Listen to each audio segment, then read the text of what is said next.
Ngayong May 2013, ang Pilipinas ay papasok sa isa na namang bagong yugto ng pamumuno.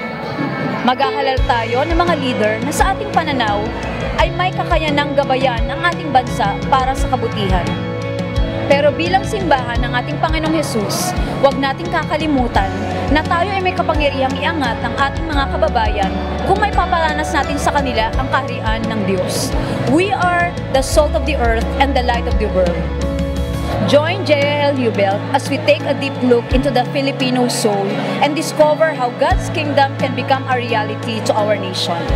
We will address issues that we know affect Filipinos as individuals, as families, and as a society at large. Yes, if you are a Filipino, God has a message for you. We'll talk about it all Sundays of May.